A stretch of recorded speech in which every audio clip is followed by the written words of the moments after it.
माननीय जयराम रमेश जी, माननीय सदस्य बहुत वक्ता है, कृपया समय का पालन करें। Nothing will go on record. माननीय जयराम रमेश जी, प्लीज। शुक्रिया deputy chairman sir. I am speaking after a former colleague of mine. Sir, the debate in the लोक सभा and in the Rajya Sabha have proved once again that we have far too little history in our politics and far too much politics in our history. प्रधानमंत्री, गृह मंत्री और सभी जो उस तरफ से बोले हैं, उन्होंने ये बिल्कुल साबित कर दिया है कि निकले हैं हिस्टोरियन बनने पर एक्चुअली बने हैं डिस्टोरियन। और मैं जो कुछ मैं कहूंगा, मेरे पास लिखित प्रमाण है और बिना आपके आदेश दिए हुए मैं ऑथेंटिकेट करूंगा और सभा पटल पर रखूंगा। मैं सिर्फ 3 बातें करना चाहता हूं deputy chairman sir. Vande Mataram किताब पर 1937 और 1940 के बीच में जो बहस हुआ वंदे मातरम को लेकर देश में, और तीसरा बंकिम चंद्र चट्टोपाध्याय के बारे में मैं कुछ कहना चाहता हूं, जिसको आज हम नमन करते हैं, जिसको हम याद कर रहे हैं। Sir, first thing I want to start, Rajendra Prasad, doctor Rajendra Prasad writes to Sardar Vallabhbhai Patel on the 28th of September 1937, raising concerns and worries prevalent in large sections of our political system on Vande Mataram and requesting Sardar Patel that the Congress Working Committee should take a stand. क्या यह तुष्टिकरण था? क्या doctor Rajendra प्रसाद को आप आरोप लगा रहे हैं कि तुष्टिकरण कर रहे हैं? सरदार पटेल तुष्टिकरण कर रहे हैं? सर, दूसरी बात, 16 अक्टूबर 1937, कल हमारे एलओपी ने भी जिक्र किया, 16 अक्टूबर 1937 नेताजी सुभाष चंद्र बोस रविंद्रनाथ टैगोर को लिखते हैं, गुरुदेव रविंद्रनाथ टैगोर को लिखते हैं, और मेरे पास ओरिजिनल बंगाली खत है जिसका अनुवाद भी है, जो मैं टेबल पर रखूंगा। और नेताजी सुभाष चंद्र बोस गुरुदेव से पूछते हैं, गुरुदेव बड़ी चिंता है वंदे मातरम को लेकर, कांग्रेस पार्टी का क्या स्टैंड होना चाहिए, कांग्रेस वर्किंग कमेटी में इस पर क्या बहस होनी चाहिए? आपसे बेहतर और कोई व्यक्ति नहीं है हमें सलाह देने का, और वो गुरुदेव से एडवाइस मांगते हैं। तीसरी बात, रविंद्रनाथ टैगोर नेताजी सुभाष चंद्र बोस को वापस लिखते हैं 19 तारीख 1937। सर, ये मैं बहुत कोशिश की, मुझे इनका खत नहीं मिला, पर कल रात को खूब प्रयासों के बाद मैंने एक किताब ढूंढा, और ये किताब किसने लिखा था? तृणमूल कांग्रेस के एक पूर्व सांसद प्रोफेसर सुगाता बोस। प्रोफेसर सुगाता बोस कौन थे? शरद चंद्र बोस के पोते। और शरद चंद्र बोस कौन थे? नेताजी सुभाष चंद्र बोस के बड़े भाई। और इस किताब में सुगाता बोस, जो नेताजी रिसर्च ब्यूरो के डायरेक्टर हैं कोलकाता में, उन्होंने गुरुदेव रविंद्रनाथ टैगोर का जवाब दिया है अंग्रेजी में। मैं पढ़ूंगा नहीं, ऑथेंटिकेट करके रखूंगा। मैं सिर्फ ये डेट गिनाना चाहता हूं, क्योंकि हमारे गृह मंत्री के अमर शब्दों में आप क्रोनोलॉजी समझिए, इतिहास मत समझिए, पर क्रोनोलॉजी समझिए। सर, चौथा, नेताजी सुभाष चंद्र बोस जवाहरलाल नेहरू को लिखते हैं 17 अक्टूबर 1937 को। पांचवा, जवाहरलाल नेहरू बोस को वापस लिखते हैं 20 तारीख 1937 को। रविंद्रनाथ टैगोर जवाहरलाल नेहरू को लिखते हैं 26 अक्टूबर 1937 को। इसका जिक्र एलओपी ने किया। आखिर में 28 अक्टूबर 1937 को सीडब्ल्यूसी का प्रस्ताव पारित होता है वंदे मातरम को लेकर, इसका भी जिक्र हुआ। और कौन कौन थे उस सीडब्ल्यूसी में? कोलकाता में महात्मा गांधी, नेताजी सुभाष चंद्र बोस, सरदार पटेल, जवाहरलाल नेहरू, मौलाना आजाद, गोविंद वल्लभ पंत, आचार्य कृपलानी। इनके खिलाफ आप तुष्टीकरण का इल्जाम लगा रहे हैं। तुष्टीकरण इनका है, सारा वर्किंग कमेटी तुष्टीकरण तुष्टीकरण तुष्टीकरण, गृह मंत्री बोलकर चले गए। तुष्टीकरण तुष्टीकरण उन्होंने की। सीडब्ल्यूसी का सर्वसम्मति से यह पारित होता है कोलकाता के सीडब्ल्यूसी के बैठक में। इसके बाद 30 अक्टूबर 1937 को रविंद्रनाथ टैगोर, गुरुदेव रविंद्रनाथ टैगोर खुद एक प्रेस वक्तव्य देते हैं जो आनंद बाजार पत्रिका में छपता है। और उस प्रेस वक्तव्य में वो कहते हैं कि मैंने सीडब्ल्यूसी को ये एडवाइस दिया और मेरे एडवाइस पर उन्होंने ये रेजोल्यूशन पारित किया ताकि सारा वंदे मातरम नहीं, पर वंदे मातरम को कुछ पंक्तियां नेशनल, तब उन्होंने कहा था नेशनल एंथम, बाद में बना नेशनल सॉन्ग। सर उसके बाद 1939 में क्या होता है देखिए, 1.5 साल बाद आचार्य कृपलानी सी राजगोपालाचारी को लिखते हैं 21/1/1939 को। क्या यह तुष्टीकरण है? उसके बाद राजगोपालाचारी, जिसका जन्मदिन आज हमने बनाया है, राजगोपालाचारी सरदार पटेल को लिखते हैं 7 जनवरी 1939 को। क्या यह तुष्टीकरण है? गोविंद वल्लभ पंत जवाहरलाल नेहरू को लिखते हैं 8 जनवरी 1939 को। क्या यह तुष्टीकरण है? और अंत में महात्मा गांधी अपनी पत्रिका हरिजन में 1 जुलाई 1939 को एक लेख लिखते हैं वंदे मातरम को लेकर। ये सब मैं टेबल पर रखूंगा, ये इतिहास है, पढ़िए, मैं ऑथेंटिकेट करके रखूंगा। पर मैं ज्यादा इससे पढ़ना नहीं चाहता हूं, पर ये क्रोनोलॉजी देना चाहता हूं, क्योंकि 1937 में जो माहौल पैदा किया गया था, सांप्रदायिक माहौल, कई संस्थाएं थी जो जिम्मेदार थे, और एक संस्था आज 100 साल मना रही है, 1925 में उसका गठन हुआ था। उन्होंने भी सांप्रदायिकता की चिंगारी उन्होंने भड़काया, और आज हमें कहते हैं कांग्रेस पार्टी ने तुष्टीकरण की, कांग्रेस पार्टी ने तुष्टीकरण की। मैं आऊंगा और किन किन लोगों ने तुष्टीकरण किया। तो सर ये क्रोनोलॉजी है। सर पहली बात तो ये किताब है, ये किताब 2003 में छपा था। इस किताब का नाम है वंदे मातरम, और इसके लेखक एक प्रसिद्ध इतिहासकार सब्यसाची भट्टाचार्य। सब्यसाची भट्टाचार्य विश्व भारती के वाइस चांसलर थे, वो Indian council of historical research के अध्यक्ष थे, और सर विदेश मंत्री बैठे हुए हैं।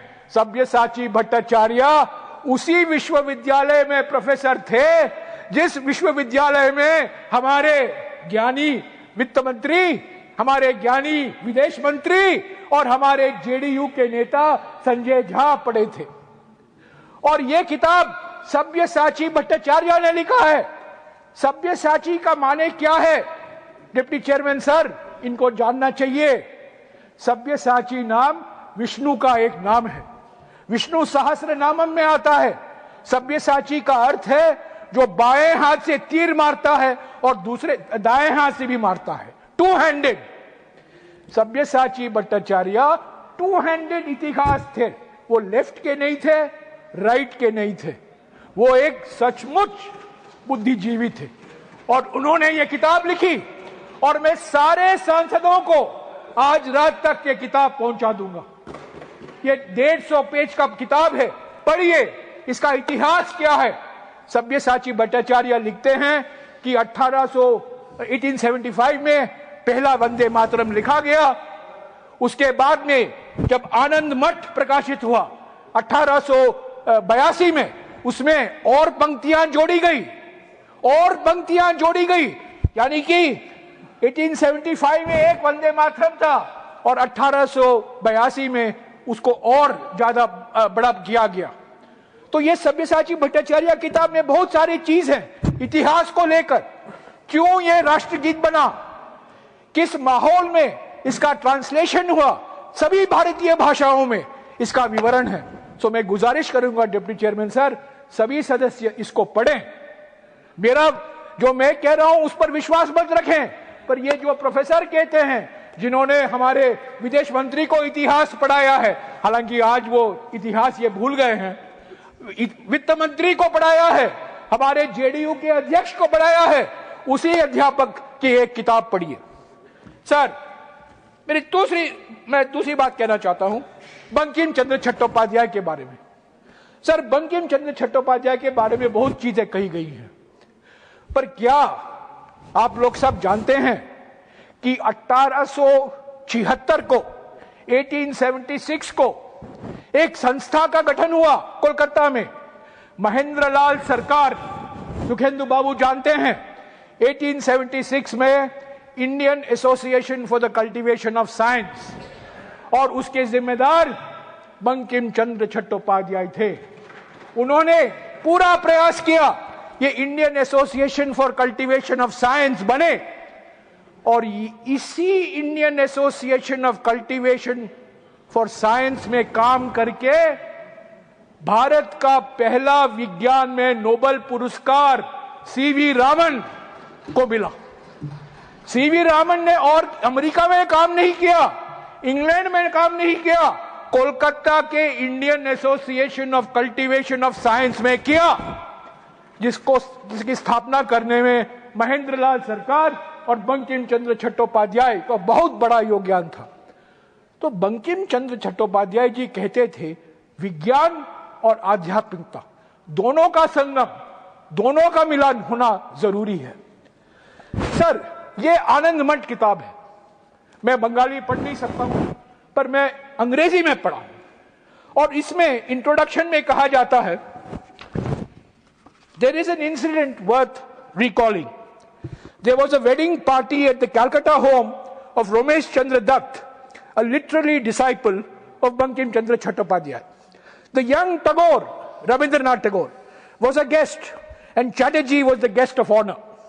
When the party had settled down, Tagore introduced himself to Chatterjee and sat at the great man's feet. Dutt, himself a big name in the world of literature, made a speech in praise of Bankim Chandra Chattopadhyay and placed a garland of flowers around the great novelist's neck. Suniye sir, to the surprise of the other guests, Chattopadhyay ji removed the garland and placed it around the neck of the young Tagore. The garland really belongs to him, Bankim said. I am the setting sun. He is now the sun rising. Ramesh, have you read his Sandhya Sagar? Sir आज नेहरू का बदनाम सिर्फ नेहरू का बदनाम नहीं हो रहा है, ये रविंद्रनाथ टैगोर का बदनाम हो रहा है। ये सरकार क्या कर रही है? बंकिम चंद्र चट्टोपाध्याय बनाम रविंद्रनाथ टैगोर, ये क्या है? ये क्या मजाक कर रहा है? गुरुदेव रविंद्रनाथ टैगोर का अपमान, गुरुदेव रविंद्रनाथ टैगोर का बदनाम, निकले हैं नेहरू जी का अपमान करने, पर असली बात है इन्होंने रविंद्रनाथ टैगोर, गुरुदेव रविंद्रनाथ टैगोर, जनगण मन के लेखक, गीतांजलि के लेखक, नोबेल पुरस्कार 1913 में उनका अपमान किया है, और कहते हैं नेहरू ने तुष्टीकरण किया। सर बंकिम बाबू के बारे, बंकिम चंद्र चटर्जी के बारे में आखिरी वक्त, उन्होंने बंगला में, बंगा दर्शन में 1880 और 1885 के बीच में कुछ लेख लिखे, वो बंगाली में तक ही सीमित थे। 2002 में इसका अनुवाद किया गया, और इसका अनुवाद, सर मेरी बंगाली को माफ कर दीजिए, हम ये बंगला बोलते पारी बुझते पारी ना, बोलते पारी ना बुझते पारी, सॉरी। इस किताब का नाम है इक्वालिटी, सौम्यो सौम्यो सौम्यो सौम्यो सौम्यो इक्वालिटी। इसका अनुवाद किसने किया सर? बिबेक डिब्रॉय। बिबेक डिब्रॉय कौन है? जाने माने अर्थशास्त्री, प्रधानमंत्री इकोनॉमिक एडवाइजरी काउंसिल के चेयरमैन मेरे अच्छे मित्र थे, दुर्भाग्यपूर्ण उनका देहांत हो गया, पर विवेक डिब्रॉय ने ये किताब लिखी है और इसमें बंकिम चंद्र चट्टोपाध्याय कहते हैं भारत की सबसे बड़ी समस्या जातिवाद समस्या है। हमारा इतिहास जातिवाद का इतिहास है और इतिहास में सिर्फ 3 ऐसे व्यक्ति हैं जिन्होंने इक्वालिटी की बात की है, गौतम बुद्ध, जीसस क्राइस्ट और जॉर्ज जैकस रूसो, जो फ्रेंच रेवोल्यूशन के प्रेरणा स्रोत थे। तो आज जब हम बंकिम चंद्र जी को याद करते हैं, इस बंकिम चंद्र को भी याद कीजिए जो विज्ञान और आध्यात्मिकता के बीच में मिलन की बात करते थे। वही बंकिम चंद्र जी जिन्होंने यह सौम्य लिखा जिसमें कहा गया है कि भारत के समाज पर शाप है, भारत की संस्कृति पर जातिवाद एक भयंकर शाप है, उसको तो आप भूल जाते हैं और वंदे मातरम का मंत्र जपते रहते हैं। सर आखिर में मैं 2 मिनट में खत्म कर देता हूं। सर तुष्टीकरण गृह मंत्री और मेरे बाद हमारे लीडर ऑफ द हाउस, फर्क यही है गृह मंत्री और लीडर ऑफ द हाउस में कि गृह मंत्री अपने चेहरे पर नाराजगी दिखाते हैं तुष्टीकरण जब कहते हैं, पर लीडर ऑफ द हाउस हंस के तुष्टीकरण कहेंगे, तो हमें चुभता नहीं है इतना। पर मुझे कोई शक नहीं है कि वो भी तुष्टीकरण की बात करेंगे। सर तुष्टीकरण का माने क्या है सर? जब श्यामा प्रसाद मुखर्जी AK फजलुल हक के साथ कोalition गवर्नमेंट का एक अंग बनते हैं, वही फजलुल हक जो 23 मार्च 1940 को पाकिस्तान रेजोल्यूशन मूव करता है लाहौर में, वो तुष्टीकरण नहीं है। वही श्यामा प्रसाद मुखर्जी जिसके कहने पर हिंदू महासभा सिंध और नॉर्थ वेस्ट फ्रंटियर प्रोविंस में मिली जुली सरकार बनाती है, वो तुष्टीकरण नहीं है। जब 4 जून 2005 को भारत रत्न, सर 2 मिनट में समाप्त करें। नहीं, सर 2 मिनट में खत्म कर रहा हूं क्योंकि समय लिमिटेड है। प्लीज सर बैठिए सर, मैं चुपचाप यहाँ 10:30 से रात तक बैठा रहता हूँ, मुझे 2 मिनट का टाइम दीजिए। मैं आग्रह कर रहा हूँ सर 4 जून 2005 को 4 जून 2005 को भारत रत्न लाल कृष्ण आडवाणी जाते हैं कराची को और किसकी प्रशंसा करते हैं? नेहरू जी से इतनी नफरत है कि वो जिन्ना की प्रशंसा करते हैं। वो तुष्टीकरण नहीं है। 2009 में जिन्ना की एक बायोग्राफी छपती है, उसके लेखक कौन है? वाजपेयी जी के मंत्रिमंडल के पूर्व वित्त मंत्री और पूर्व विदेश मंत्री जसवंत सिंह। नेहरू से इतनी नफरत कि आप जिन्ना को गले लगाओगे। आपने लिख कर दिया तो सर प्लीज नो, मैं यही कहूंगा सर, प्लीज भाई आप सर मैं देख रहे हैं, please do not discuss with me please. Sir मैं यही कहूंगा अंत में, बहुत सारी चीजें कही गई हैं, हमें इतिहास पढ़ाया गया है विभाजन के बारे में, इमरजेंसी के बारे में, उसके बारे में मैं कुछ नहीं कहूंगा, अलग से उस पर बातचीत करेंगे। पर एक ही बात कहूंगा कि इस पूरा डिबेट का मकसद नेहरू को बदनाम करने के लिए है। इस पूरा ये एक प्रोजेक्ट का अंग है और ये प्रोजेक्ट इतना भयंकर प्रोजेक्ट है कि एक सीधा साधा विनम्र सोबर रक्षा मंत्री भी इसके जाल में आ जाता है और रक्षा मंत्री भी बहुत कुछ बोलते रहते हैं जिसका कोई ऐतिहासिक प्रमाण नहीं है। तो deputy chairman sir, Vande Mataram हर एक कांग्रेस का सेशन वंदे मातरम गीत गाया जाता है। 1937 में रविंद्रनाथ टैगोर के मशवरे, उनके सलाह पर, उनके विचार के आधार पर यह रेजोल्यूशन पारित किया गया। महात्मा गांधी सहमत थे, नेताजी सुभाष चंद्र बोस सहमत थे, सरदार पटेल सहमत थे, जवाहरलाल नेहरू सहमत थे, गोविंद वल्लभ पंत सहमत थे। और आप जो नेहरू जी का नाम बार बार ले रहे हैं, असली बात यह है कि आप अपमान कर रहे हैं वो लोग जिन्होंने स्वतंत्रता के लिए अपनी कुर्बानी दी, जब आप लोग ब्रिटिशरों के साथ मिलजुल कर काम करने के लिए तैयार थे। शुक्रिया डिप्टी चेयरमैन साहब। Thank you.